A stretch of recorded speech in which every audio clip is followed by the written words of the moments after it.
আমি ৩ রকম অদ্ভুত জায়গায় থেকেছি এই গত কয়েক বছরের মধ্যে। একটা হচ্ছে আমেরিকার ৩টে দিক। একটা হলিউড, একটা হচ্ছে এখন ম্যানহাটন নিউ ইয়র্কে যেখানে ওয়াল স্ট্রিট আসে, আরেকটা ১ বছর ছিলাম হার্ভার্ড ইউনিভার্সিটিতে। Three places with three kinds of ideals in life. এক জায়গায় হলিউডে হচ্ছে glamour, film industry, you have to be successful there, you have to be in the film industry or know somebody in the film industry, Hollywood. আরেক জায়গা হচ্ছে এই Wall Street, Manhattan, সেখানে successful মানে পয়সা, হু ইজ রিচ, কে billionaire সেই successful. Fame is not so important but money is important. আরেক জায়গা হচ্ছে হার্ভার্ড, সেখানে ফেম কি মানি অত ইম্পর্টেন্ট নয়, বাট লার্নিং ইজ ইম্পর্টেন্ট। আর you you know author of well-known books? Are you the head of your department? Are you a Nobel Prize winner? So in all of these places, I noticed one thing, that the people who were successful, they had this one characteristic in common, an enormous power of focus. সব কিছু বাদ দিয়ে ওরা যেটাকে pursue করছে ওটাকে ধরে রাখছে, enormous power of focus. আরেকটা, the people who were really happy in all of these places, অল্প কিছু জন, they had some kind of spiritual dimension to their lives. কেউ হয়তো মেডিটেশন করে, কেউ হয়তো সার্ভিস অ্যাক্টিভিটিসে আছে, কেউ কোনো ডিভোশনাল প্র্যাকটিস করে, কেউ ফিলসফিক্যাল, একটা কিছু আধ্যাত্মিক দিক তাদের জীবনে আছে। Otherwise neither the glamour of Hollywood nor the money of Manhattan and Wall Street nor a Nobel Prize winning life at Harvard University, কোনোটাতে সুখ নেই, শান্তি নেই। I noticed this.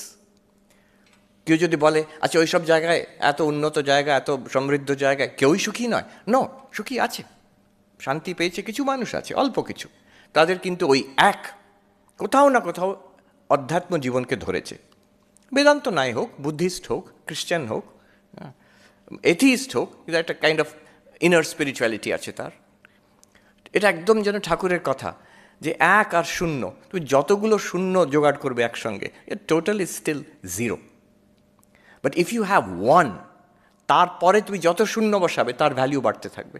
আর যদি কোনো শূন্য নাও বসাও, if you still have that one, you have got something, একটা কিছু জীবনে আছে, a source of solace, of happiness, of peace.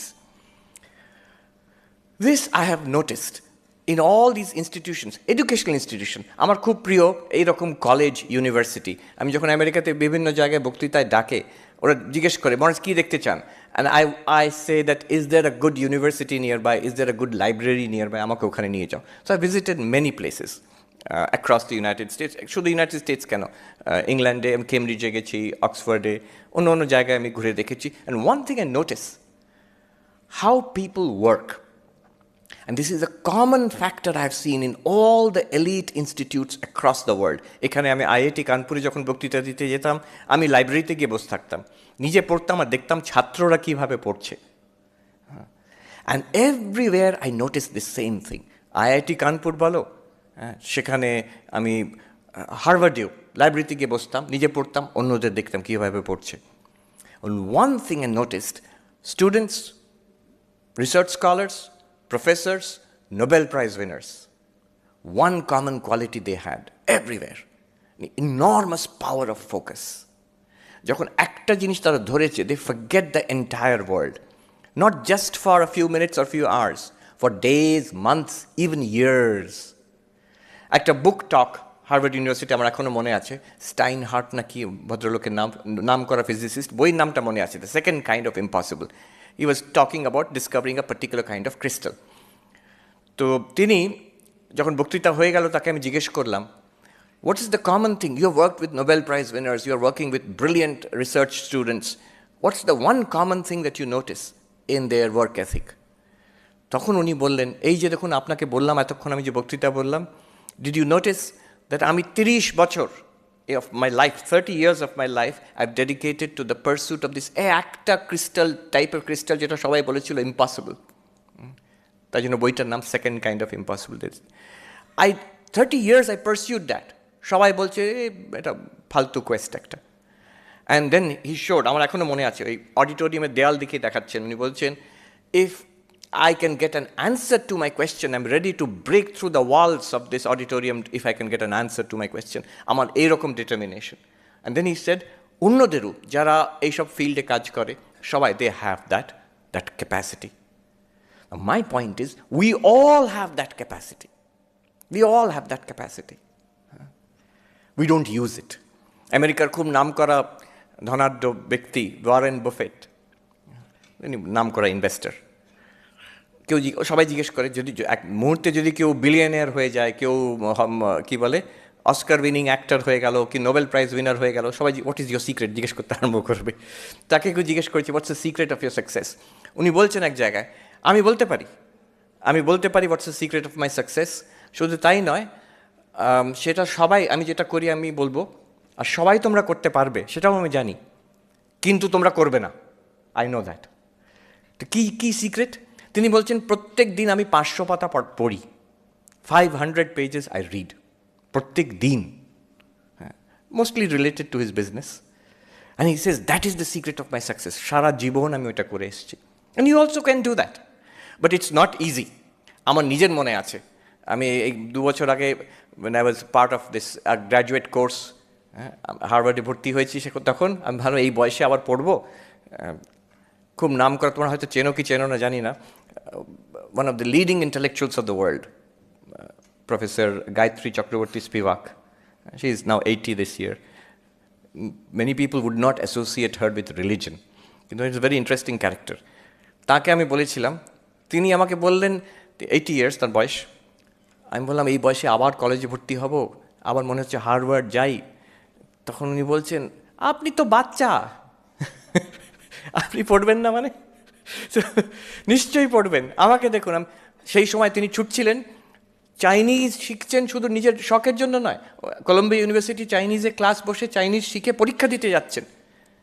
একটা 19-20 year old গার্ল যখন ছুটে যাচ্ছে তার কলেজের পরীক্ষা, ঠিক ওই রকম স্পিরিট 80 বছরের মহিলা। তো বলছেন দেখুন আমাকে, আমি এই বয়সে শিখছি, আর রীতিমতো আমি সবাইকার সঙ্গে বসে, ছাত্রদের সঙ্গে, ওদের সঙ্গে বসে পরীক্ষা দেবো, আপনি নিশ্চয়ই যাবেন। আমি পরবর্তীকালে হার্ভার্ডে জিজ্ঞেস করেছিলাম যে আমাকে সিলেক্ট করলেন কিভাবে? তখন তারা প্রফেসর বললেন আপনার যা রেকমেন্ডেশন আছে তা আপনাকে না সিলেক্ট করে উপায় নেই। বললেন কী রেকমেন্ডেশন? গায়ত্রী স্পিভাক নিজে আপনার নামে একটা লম্বা চিঠি আমাকে দিয়েছেন। কী লিখেছেন আমি আজ অবধি জানি না, কনফিডেন্সিয়াল। তিনি লিখেছেন একটা চিঠি, আর সেই চিঠি আমাদের হার্ভার্ডের আর্কাইভসে রেখে দিয়েছি। আমার তার ওই বক্তব্য আমি এখনও মনে আছে। সেই প্রফেসর আমাকে বললেন it's not every day that one gets a letter from Gayatri Spivak. ওই যে passion, the ability to hold on to one thing and pursue it continuously. আচ্ছা কেউ বলবে ঘন্টার পর ঘন্টা পড়ে যাচ্ছে, তো বোরিং, ভীষণ boring. Not at all. You know what is boring? যদি if you pursue one thing continuously for several hours in a day, you will not be bored. But you get bored when একটা জিনিস করছি, তারপরে একটু মেসেজটা এলো, দেখে নি তো কী এলো, তারপরে আবার গিয়ে পড়বো। তখন পড়াটা বোরিং হয়ে যাবে in comparison to my smartphone. The more you get distracted, the more your essential task will suffer. There is একটা সাইকোলজি সার্ভে হয়েছে, মারাত্মক কথা। সেখানে বলছে কোনো একটা কনসেন্ট্রেটেড কাজ, কেউ বই পড়ছে, কোনো একটা অ্যাসাইনমেন্ট করছে, রিসার্চের কাজ করছে, ইফ ইউ গেট ডিস্ট্র্যাক্টেড, যেমন ফোন এলো, ফোন একটু দেখলাম, কি টেক্সট এলো, কিছু ফেসবুকে একটা কিছু এলো, যদি ডিস্ট্র্যাক্টেড আমি একটু দেখে নিই, কয়েক সেকেন্ডে আবার করব, ওই যে ডিস্ট্র্যাকশন, ওটা নাকি কত 12 মিনিট লাগে to recover your original concentration. একটা figure, I don't know it's 12 minute, but still it's impressive figure. এতটা সময় লাগবে ওইটুকু, what is the price to pay for that little distraction? এখানে এটাও বলে রাখি, recently there was a documentary, I don't know if you have seen it, but it's worth seeing. It was called the social dilemma. কেউ দেখেছে social dilemma? Some of you may have seen, দেখেছো, right? So যদি তোমরা দেখতে পারো দেখো, it's about the effect of social media on concentration. Social media দেখছি না, আমি টাইম দেখছি। তাতে দেখাচ্ছে যে এই যে ফেসবুক, টুইটার আর কত কি আছে, all this platforms, what they are doing is they got something called attention economy. যখন ইন্টারনেটে সব কিছুই available, if you want to attract the attention of people, তুমি যদি ভালো কন্টেন্ট দাও, দ্যাটস নট এনাফ। অনেক ভালো কন্টেন্ট আছে আর এভরিথিং ইজ অ্যাভেলেবল ফ্রিলি। তো কী করে মানুষকে তুমি অ্যাট্রাক্ট করবে? অ্যাট্রাক্ট করার দরকারটা কি? পয়সা। অল অফ দিস ফেসবুকের সব কিছুই they are driven by money, and তাদের অ্যাডভার্টাইজমেন্ট রেভিনিউ বাড়বে if you click on it, if you watch that, if you go to those pages, তাদের অ্যাডভার্টাইজমেন্ট রেভিনিউ বাড়বে।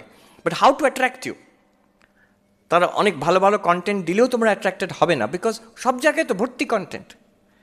So the idea is to get your attention by making you addicted. এটা actually they've done it. Google, ফেসবুকে, Silicon ভ্যালির engineer, they are doing a kind of social engineering on you.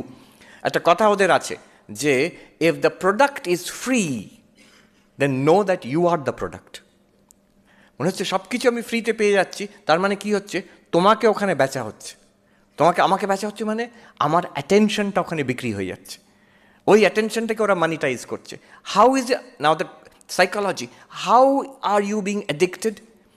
টেকনিকটা এই, ও বলছে Las Vegas আমেরিকাতে যে gambling industry, ওখান থেকে ওরা শিখেছে মানুষকে কী করে অ্যাডিক্ট করে রাখা হবে ওই জুয়া খেলা, গ্যাম্বলিংয়ে। Make sure that they win once in a while. ও যারা ওই গ্যাম্বলিং মেশিনে খেলে তারা সবসময় হারে তা নয়, সবসময় জেতে তাও নয়। But the most devilish part of it is if you gamble there, মাঝে মাঝে জিতবে, কখন জিতবে জানা নেই, র্যান্ডম। সেই আশায় আরেকবার একটু খেলি, টাকা জলের মতন যাচ্ছে সেখানে, আরেকবার একটু খেলি, এবার যদি জিতে যাই, আরেকবার একটু খেলি, এবার যদি জিতে যাই। Same psychology if you apply on this devices, এই স্মার্টফোন, ট্যাবলেট, এসবে কিছু একটা এলো, কি এলো? Totally unimportant, useless. যে কাজটা করছো সেটার থেকে একেবারে ইউজলেস ওটা। বাট ওই যে হয়তো কিছু একটা ইম্পর্টেন্ট, দেখি না আমার লাইকসটা কত বাড়লো, দেখি না লেটেস্ট নিউজটা কী এলো, কিছুই যায় আসে না, তাহলে আমার জীবনের সঙ্গে কোনো সম্পর্ক নেই। এই করতে করতে একটা হ্যাবিট হয়ে যায়। You'll notice how many times you check your phone, how many times you check your email, check your social media.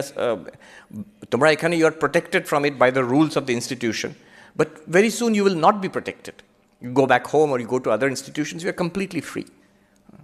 And then when you get addicted, এখন বড়রা, এখানে বড় যারা ফাদার্স, আঙ্কেলস, আন্টিজ, এরা বলবে বিজ্ঞের মতন আমরা বলে থাকি সবাই যে টেকনোলজি তো নিউট্রাল, টেকনোলজি তো যেভাবে ব্যবহার করবে সেটাই আমাদের মনের ওপর নির্ভর করে, এটা ভালোর জন্য কাজ করতে পারো, খারাপের জন্য হতে পারে।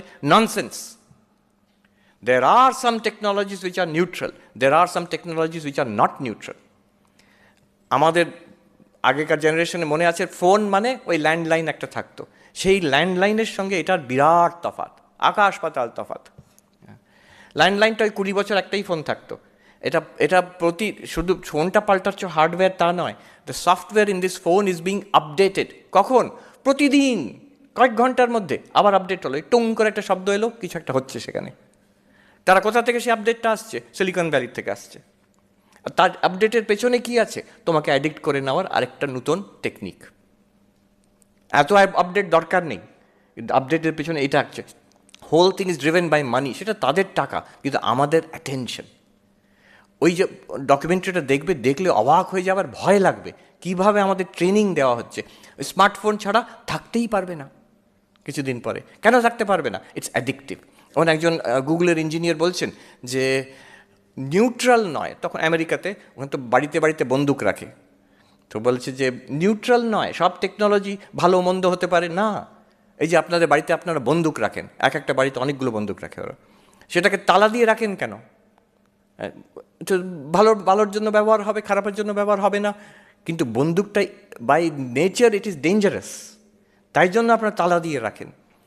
এই যে মেশিনগুলো আপনাদের পকেটে পকেটে ঢুকে আছে, it also dangerous, but in a very mild way. তাই জন্য এটাকে আমরা ভাবি না খারাপ কিছু, but you are getting addicted. কালকে একটা নিউজ আইটেম পড়ছিলাম, এই ইন্টারনেটেই পড়ছিলাম, that India is facing an epidemic of smartphone addiction. আর স্টুডেন্টদের প্রথমেই দিচ্ছে অমুক ছেলে, তার আইআইটির হোপস ড্যাশড, তার বেস্ট মার্কস ছিল +2-তে, তারপরে কিন্তু সব হয়ে গেল যে দিনে 6 ঘন্টা 8 ঘন্টা ওই ফোনে সময় নষ্ট করছে। কি করছে এক্স্যাক্টলি? এমনি এটা ওটা, এই এমনি আর এটা ওটাতে ইয়োর অ্যাটেনশন ইজ ওয়েস্টেড